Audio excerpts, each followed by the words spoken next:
आप भी एक बिगिनर हैं जिन्होंने अभी अभी वर्कआउट करना स्टार्ट किया है, यानी कि अभी 2-3 महीने 6 महीने भी नहीं हुए हैं, तो भाई चिंता करने की कोई ज़रूरत नहीं है। आज मैं लेके आया हूँ आप लोगों के लिए एक नई सीरीज़ जिसमें मैं आपको सारी ट्रेनिंग, सारा न्यूट्रिशन बताऊंगा एज अ बिगिनर क्या फॉलो करना होता है। इसमें हम बातें करेंगे कौन कौन सी एक्सरसाइजेस, किस फ्लो में एक्सरसाइज होनी चाहिए, नंबरिंग, पहले कौन सी, दूसरी कौन सी, तीसरी कौन सी, उसके साथ साथ नंबर ऑफ सेट्स, कितने सेट लगाने हैं, कितने रेपिटेशन लगाने चाहिए, किन चीज़ों का, छोटी छोटी चीज़ों का ध्यान रखना पड़ता है जब आप जिम वर्कआउट स्टार्ट करते हैं। तो ये पूरी सीरीज़ में जो बहुत लंबी होने वाली है, सारे बॉडी पार्ट्स हम कवर करेंगे। बहुत ही अमेजिंग इन्फॉर्मेशन आप लोगों को इसमें मिलेगी। सो आज इसका पहला वीडियो है। दोस्तों, अगर आप लोगों को ये सीरीज़ पसंद आती है या आप चाहेंगे कि और इस तरह की सीरीज़ में वीडियोस आते रहे तुरंत, तो इसको लाइक करके और कमेंट सेक्शन में बताना जितने भी लोगों को ये पसंद आएगी। ऑलराइट, चलिए पहले दिन की शुरुआत हम आज करते हैं चेस्ट वर्कआउट से। पहले मैं वर्कआउट कंप्लीट करूंगा सारे एक्सरसाइजेस के, उसके बाद न्यूट्रिशन में धीरे धीरे आऊंगा। सो चेस्ट की एक्सरसाइज में कैसे लगानी है चेस्ट का वर्कआउट, सारा गो थ्रू करता हूं बिगिनर्स के लिए। Let's start. ऑलराइट दोस्तों, एज अ बिगिनर सबसे इंपॉर्टेंट चीज आती है कोई भी वर्कआउट स्टार्ट करने से पहले, वो है वार्म अप सही तरीके से करना।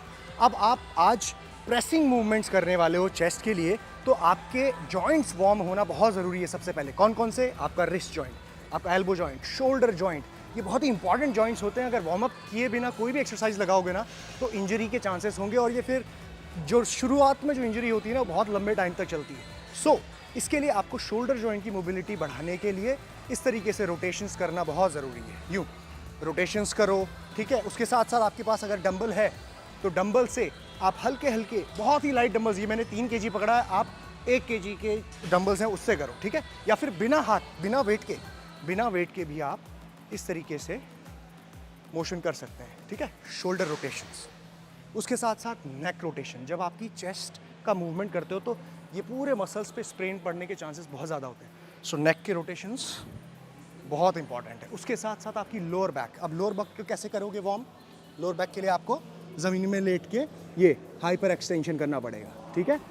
अगर आप कंफर्टेबल नहीं है ये करने में, तो आप धीरे धीरे हल्के हल्के कर सकते हैं, राइट। तो लोअर बैक की मोबिलिटी, उसके साथ साथ आपको अपने शोल्डर जॉइंट की mobility, elbow joint, wrist joint की मोबिलिटी बढ़ानी पड़ेगी। उसके बाद ही आपको वर्कआउट स्टार्ट करना पड़ेगा। अब अगर आप थोड़ा सा और एडवांस करना चाहते हैं इसमें बिगिनर में ही, तो आप केबल मशीन पे एक्सटर्नल रोटेशन करके अपने रोटेटर कफ, पीछे मसल्स को वार्म कर सकते हैं, जो बहुत ज़रूरी है। सो जब आपका पूरा वार्म अप ख़त्म हो जाता है, लगभग इसमें 5 से 7 मिनट लगने ही चाहिए। वार्म अप की 3 रिक्वायरमेंट होती है। आपके जॉइंट्स वार्म हो, आपके मसल्स वार्म हो, चेस्ट मसल, ट्राइसेप मसल जो एक्टिवेट होने वाला है, कोर मसल, सारी चीज़ें। उसके साथ साथ आपकी ब्रीदिंग रेट, यानी कि जो हार्ट रेट है और ब्रीदिंग रेट है, वो भी ऊपर होनी चाहिए।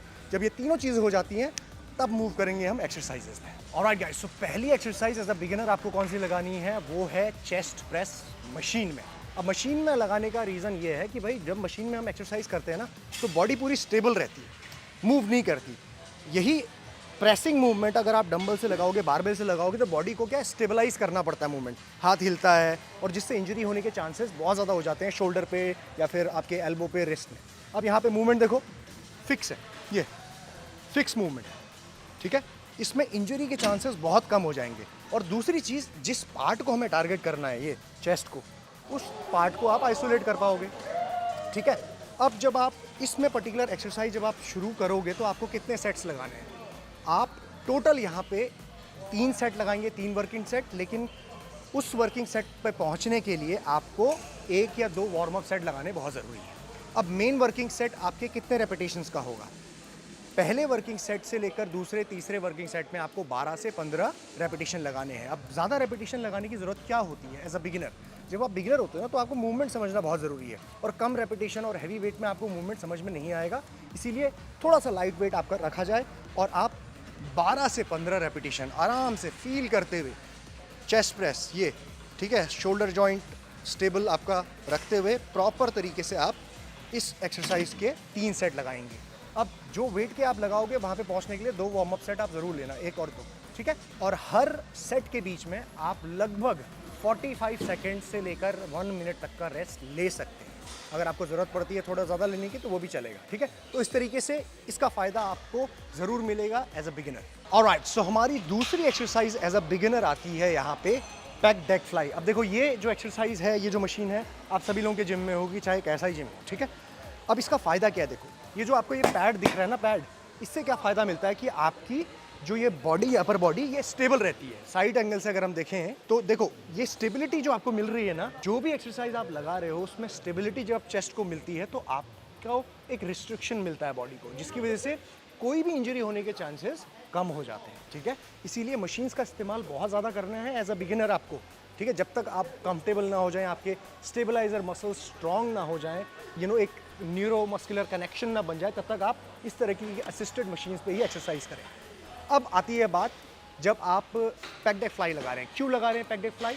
प्रेसिंग मूवमेंट हमने कर लिया है। प्रेसिंग मूवमेंट मतलब चेस्ट का प्रेस मूवमेंट। चेस्ट का जो मसल है इसे कहते हैं पेक्टोरियलिस मेजर एंड माइनर, ठीक है, दोनों मसल्स को। अब इसको हम दो तरीके से हिट करते हैं, एक तो प्रेस मूवमेंट से और एक फ्लाई मूवमेंट से। अब फंक्शन क्या है चेस्ट का? चेस्ट का मेन फंक्शन होता है कि आपके हाथ को यूं बॉडी की सेंटर लाइन की तरफ लेके आना, क्योंकि चेस्ट के मसल का अटैचमेंट ऐसे होता है, यूं होता है। अब जब चेस्ट का मसल खिंचता है तो ऑटोमेटिकली हाथ को पास लेके आता है। अब प्रेसिंग में भी वही हो रहा है, ये फ्लाई में भी वही हो रहा है, ठीक है। तो ये दो वेरिएशन हम देते हैं ताकि चेस्ट का मसल पूरी तरीके से डिस्ट्रॉय हो सके। ऑलराइट, अब लगाते हैं हम फ्लाई। देखो सो ना, जब हम फ्लाई लगा रहे हैं पूरी तरीके से आपको कॉन्ट्रैक्ट करना है चेस्ट को। अगेन शोल्डर ब्लेड्स को रिट्रैक्ट करके चेस्ट को ऊपर करना है, बहुत ज़रूरी है ये। जब तक आप ये अगर ऐसे करने लगोगे ना तो आपके शोल्डर पे ज़्यादा इंजरी होने के चांसेस बढ़ जाएंगे, इसीलिए चेस्ट को यूँ ऊपर करना है, ठीक है। ये छाती चौड़ी यूँ, ठीक है। ये स्ट्रेच करो, यहाँ तक बहुत ओवर स्ट्रेच नहीं करना है, शोल्डर पे दिक्कत आ सकती है। इतने में आपके चेस्ट मसल को स्ट्रेच मिल जाता है।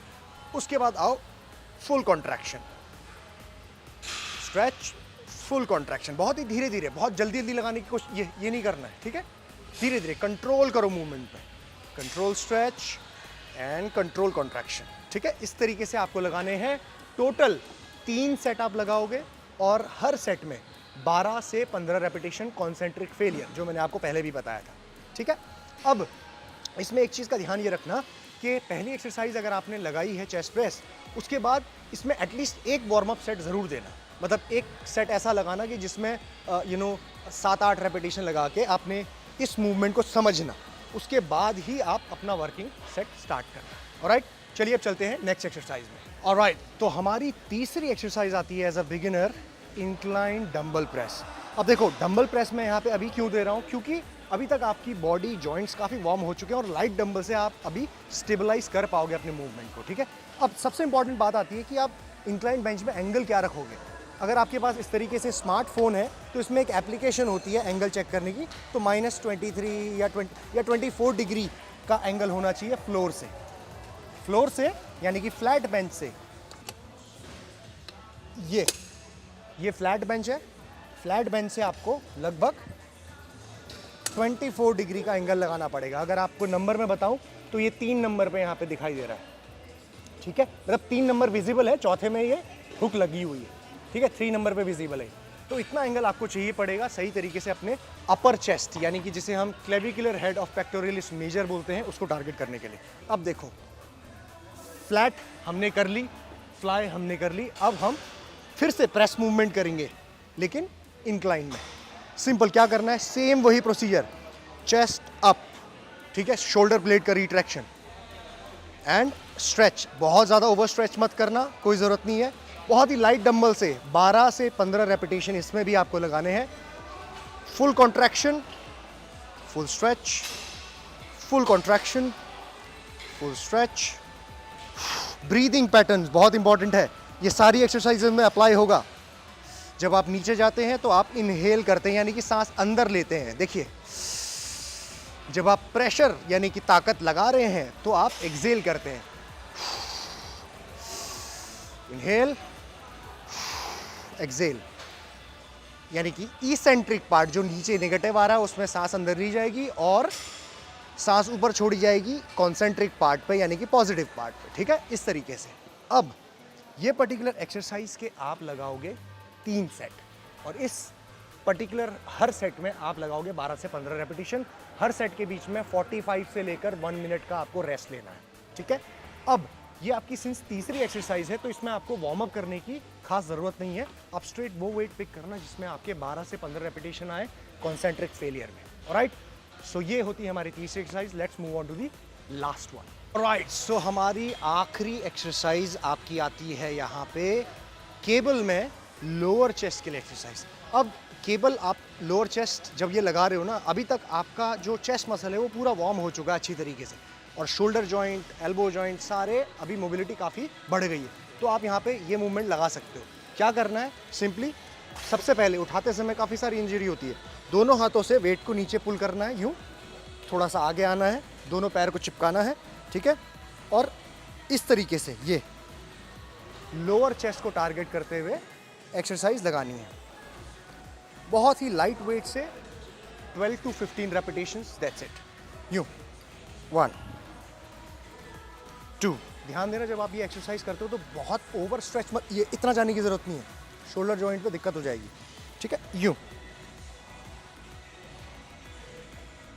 3 4। हर एक्सरसाइज में जो भी आप लगा रहे हो चेस्ट की, आपको कोशिश ये करना है कि आपका जो ये चेस्ट है ना वो ऊपर रहे। इसे कहते हैं शोल्डर ब्लेड का रिट्रैक्शन करना। मैंने बहुत बार बताया है, रिट्रैक्शन ऑफ शोल्डर ब्लेड, पीछे खींचना। जब आप पीछे खींचते हो शोल्डर को तो चेस्ट ऊपर आती है। हर एक्सरसाइज में, चाहे आप चेस्ट प्रेस कर रहे हो, चाहे पेक डेक फ्लाई कर रहे हो, कुछ भी कर रहे हो, चेस्ट ऊपर होना चाहिए, और इस तरीके से आप इस मूवमेंट को करोगे।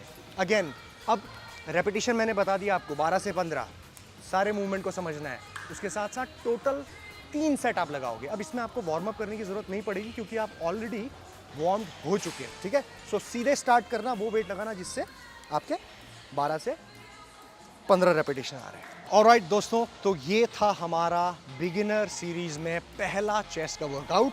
अगर आपको कोई भी कंफ्यूजन है तो नीचे कमेंट सेक्शन में मुझे बता सकते हैं। वीडियो अगर अच्छी लगी हो तो थम्स अप बटन को जरूर दबा दें ताकि हम और भी इस तरह के वीडियो लगातार लेके आ पाएँ।